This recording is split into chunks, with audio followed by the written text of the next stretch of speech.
You're just imagining things, Margaret cooed, patting my hand with mock concern. Her touch was light, but beneath it, I felt the weight of something darker. I sat at her pristine dining table, my head throbbing, my vision blurring. My blood sugar numbers made no sense. Wild swings despite my meticulous management. Something was wrong. Deeply, terrifyingly wrong.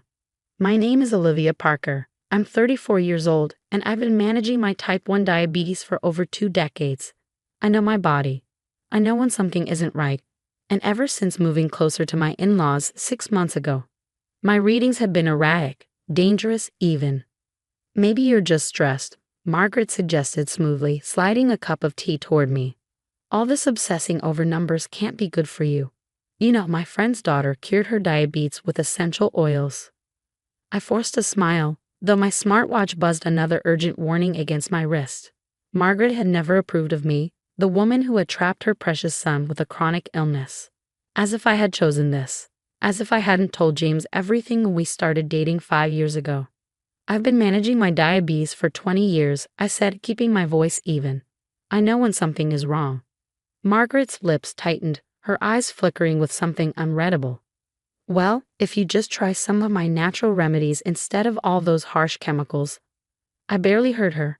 My fingers were already checking my glucose monitor again. The numbers didn't add up, not for the insulin I had taken, not for the food I had eaten. And then, as I glanced up, I caught something. Margaret was watching me. Closely, her gaze sharp, calculating. The first real suspicion had come 2 weeks ago when I'd stayed at her house while James was away. She insisted, claiming she worried about me being alone with my condition. My levels had been a disaster during that visit, but the moment I returned home, they stabilized. Then it happened again, at Sunday dinner, and now, after using the insulin she kept at her house just in case.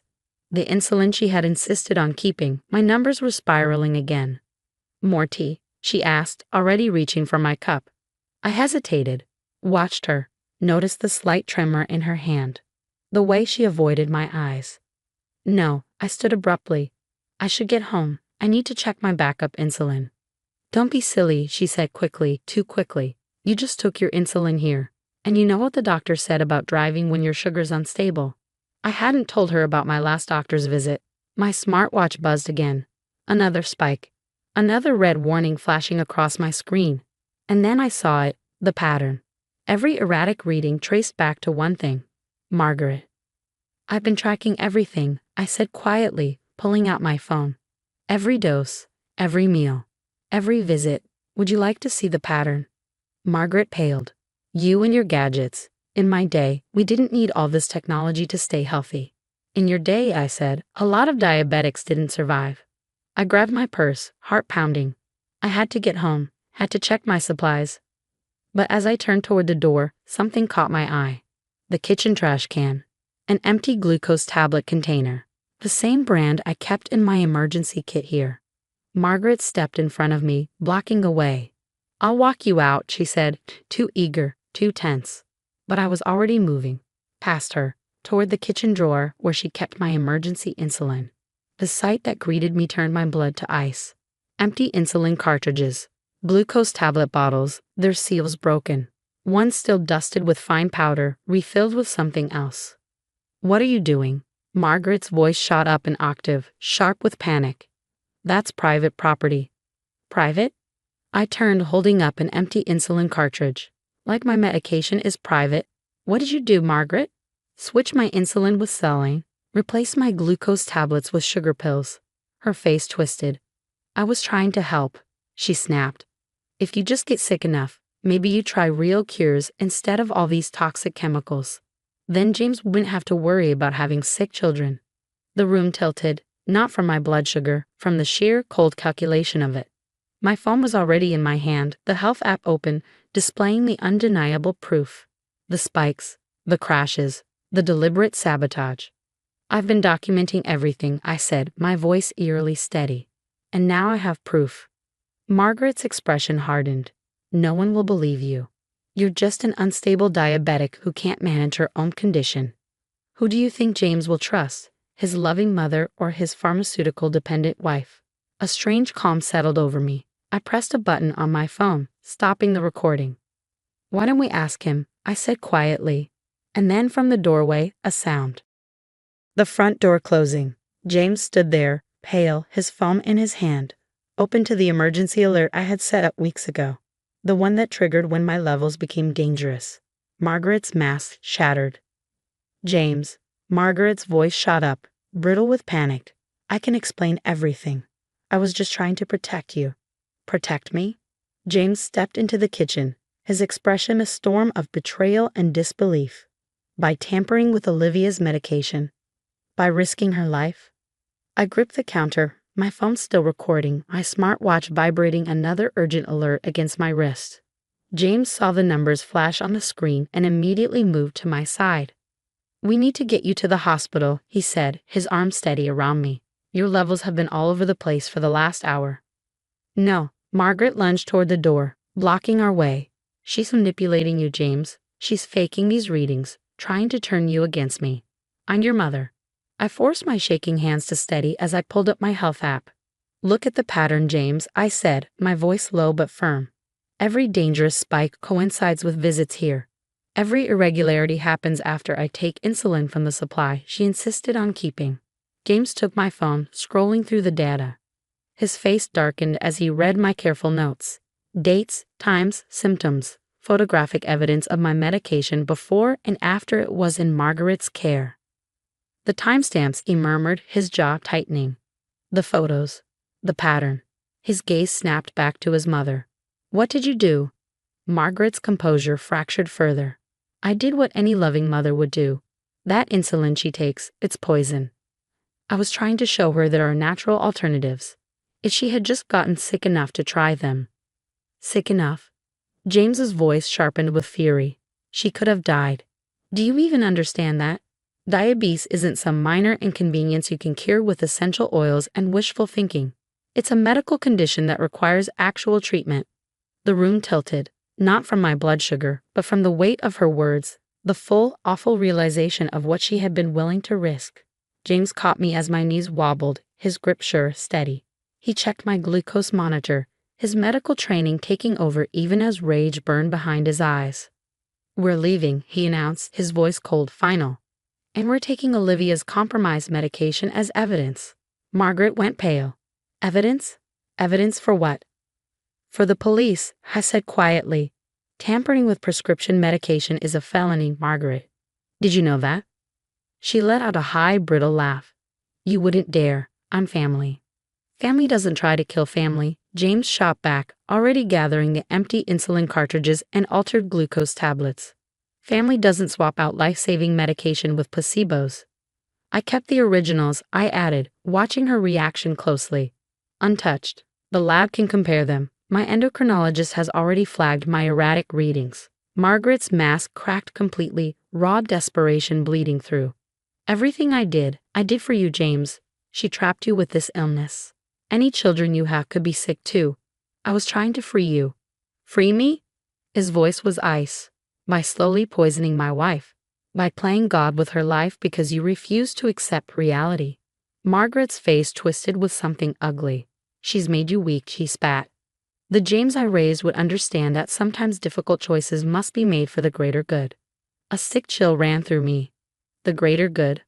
I echoed, still recording. Like committing a felony? Like risking someone's life because you don't approve of their medical condition. James was already on the phone, explaining everything to my endocrinologist. Through the speaker, I heard the doctor's alarmed response, insisting I come in immediately for evaluation and documentation.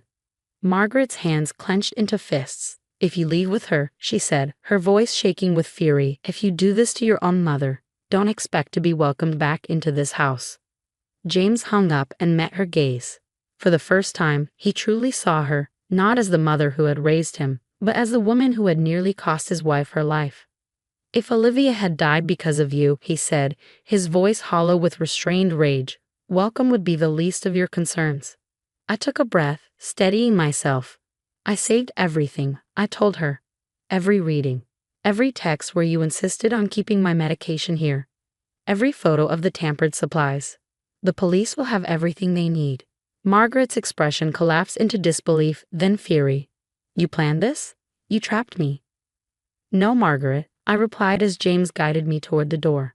I protected myself. There's a difference. As we stepped outside, her voice followed us, desperate, shifting between threats and pleas. But James never looked back. His grip on me was firm, unyielding, as he helped me into the car. My smartwatch buzzed one final warning, another dangerous blood sugar alert. But for the first time in months, I knew exactly why my levels had been erratic. And more importantly, I had the proof to end it. The drive to the hospital was quiet, heavy with the weight of everything that had just unfolded. James held my hand the entire way, his fingers curled tightly around mine, as if he could anchor me to something safe. I knew this wasn't over. The fallout would ripple through our lives for years. But as Margaret's house disappeared in the rearview mirror, I felt something else settle deep in my chest. Vindication. The hospital moved fast once we arrived. My endocrinologist, Dr. Santos, was already waiting, her expression grim as she scanned my glucose readings from the past 6 months. The lab confirmed what we suspected. Margaret had tampered with my insulin, replacing it with saline. The glucose tablets she provided? Nothing more than sugar pills.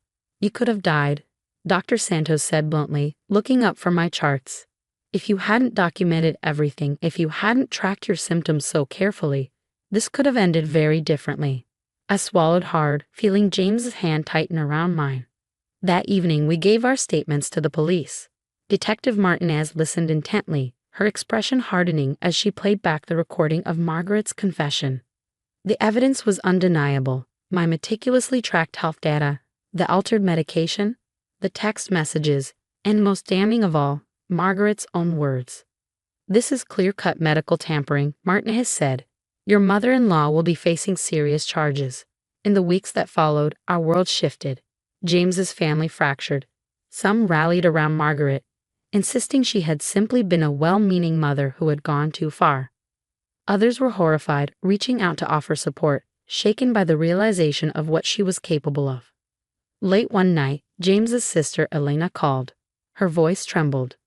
I should have spoken up sooner, she admitted. Mom did something similar when I was in college. My friend had severe allergies and Mom kept insisting she was just being dramatic. She switched her antihistamines with vitamins. We all thought it was just Mom being Mom. The charges against Margaret were swift and severe. Multiple felony counts of medication tampering and reckless endangerment. But she refused to take accountability, choosing instead to paint herself as the victim. She set me up, Margaret wailed at her first hearing. She recorded me without my knowledge. She trapped me. Her own lawyer let out a weary sigh. No, Mrs. Mitchell, he said flatly. She protected herself, and given your actions, she was absolutely right to do so.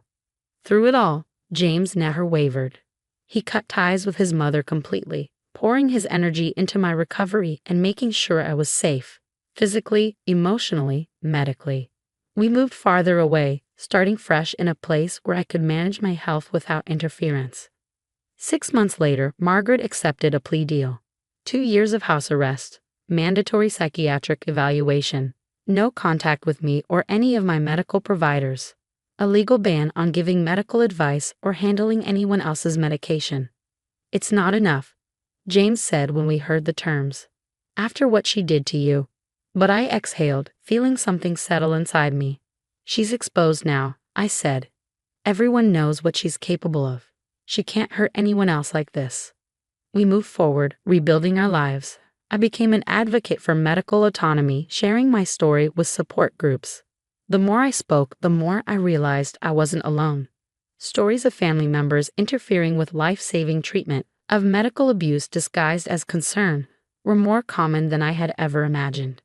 My health stabilized under my own control. Dr. Santos helped refine my tracking systems, though she often reminded me, your attention to detail saved your life. Never let anyone make you doubt what you know about your own body. A year later, I received a letter from Margaret's psychiatrist. She wanted to arrange a supervised meeting as part of Margaret's therapy. I didn't hesitate. I declined. Some bridges, I told James, once burned, should stay that way. He pulled me into a tight hug, no words needed. We had built something stronger from the wreckage, a life anchored in trust, in respect, in the unwavering knowledge that we would protect each other at all costs. My smartwatch still buzzes with glucose alerts, but now they're predictable, manageable. Each reading isn't just data, it's proof. Proof of my control, my resilience, my survival. Margaret tried to make my illness a weakness, a means to control me. But in the end, it was my knowledge of my own body, my relentless insistence on documenting the truth that exposed her. She wanted my story to end in tragedy. Instead, I turned it into a testament to strength.